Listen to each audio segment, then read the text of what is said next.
when you have a hater, how do you handle that? And here I am at beautiful Blowdell Reserve. And some fishes. It's a beautiful 264-acre preserve. 3 things. So when you have a hater, first you have to be big enough that you even have haters. If you stay small and keep your game small, you won't have to worry about this. So it's a badge of honor and then an acknowledgement and recognition when you do get a hater. So it's kind of like celebrate, good, great news. You got your first slammer. I find that it's never a stranger a lot of times. It's often a person or client that you've known for a while. After, the first thing you want to do is let it be. And for me, that meant breathing through it and just letting the energy flow through. I was really pissed off when I first saw it, and it was like a weird time between meetings. But I have learned whenever I react in any communication, even if I feel very clear at that time, it's a lot of work to clean up. So that's the first thing, is do nothing when you first get it, and just allow yourself to feel the uncomfortable feelings. I'll put a link below to a now video on noticing, observing, and welcoming in any uncomfortable pain or emotion. And then the second thing you want to do is be able to, I call it do your ego's due diligence, because if I don't do this, then I find it festers. So for me, what that means is I write out an email of what I really want to say that I would never send. And that just lets all the stuff come out. And then I never address anything in the email just in case it actually gets sent. So I just leave it blank in the to field. But I write everything out, and then I talk to trusted advisors and my coach and my loved ones, just to let them know, and then hear what they have to say in their perspective. And then that flushes kind of that side out. And then number 3 is I meditate, and I just go inside and look. This is after sometimes a day has passed if it's a bigger thing, and you get sleep on it. So then the question is, number 3 is what would your highest self do? And you can ask yourself in a meditation, what, in silence, listening to your breath. And for me, I knew I wanted to respond with love and compassion, but also voice what works and what doesn't work. So I had to also hold a line there, but I also didn't want to trigger them and then have them retaliate in any way, emotionally or not, because the other part of me was like, I gotta move on. I just don't have time to spend emotionally on this, and it's not worth it. Oh, look at that beautiful willow. I wanted to make it light. And so I went back to my email, edited it down to be very simple, and kind of like, I'm so sorry you feel this way. I offered them a refund, gave them a refund back, even though they did not request it. And they had already partaken in the classes for many months, probably gone to 30 classes. I kind of wanted to just have a clean slate. I also wanted to let them know, this community who's welcome, what makes sense, and it doesn't sound like it resonates, so maybe that's not the best fit. So I did that. They wrote an email back. I was happy to hear. I kept it, professional.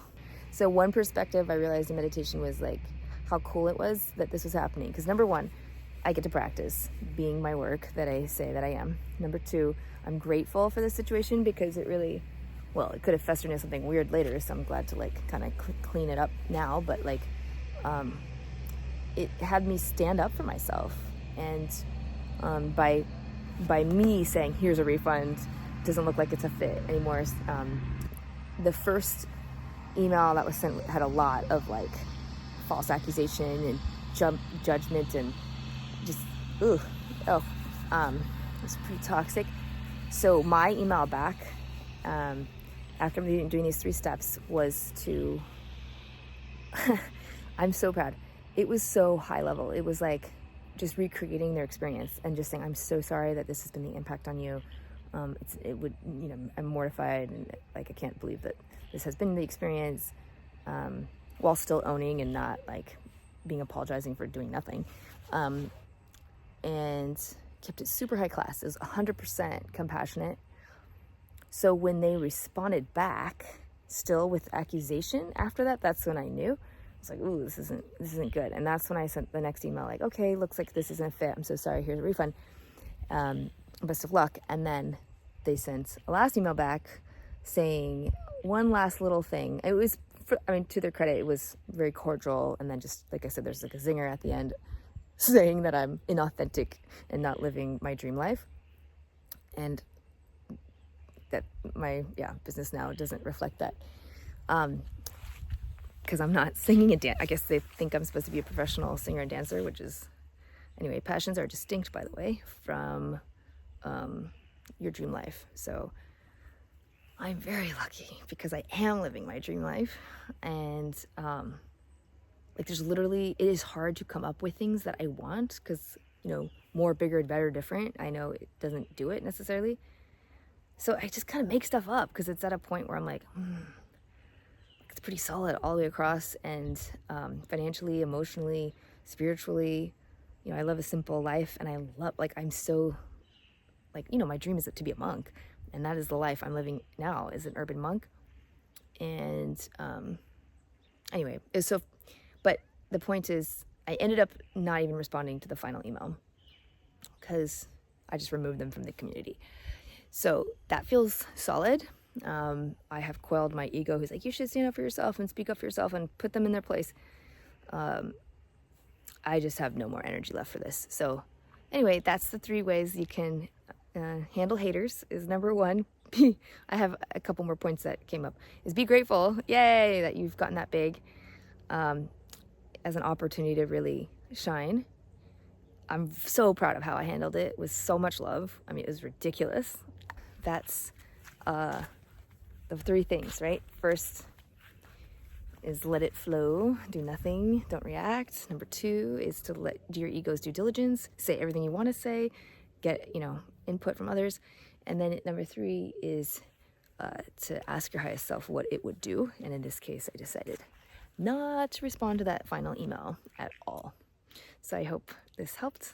I'll put in the link below that now notice, observe, welcome freebie. It's like it's a meditation audio, and then also that's inside of a 5-day energy challenge that's amazing, and so that's free as well. So I'll go ahead and throw a link in there that'll help, no matter what chaos or haters come your way, to stay grounded and to stay loving and like that. Okay, I'll see you later.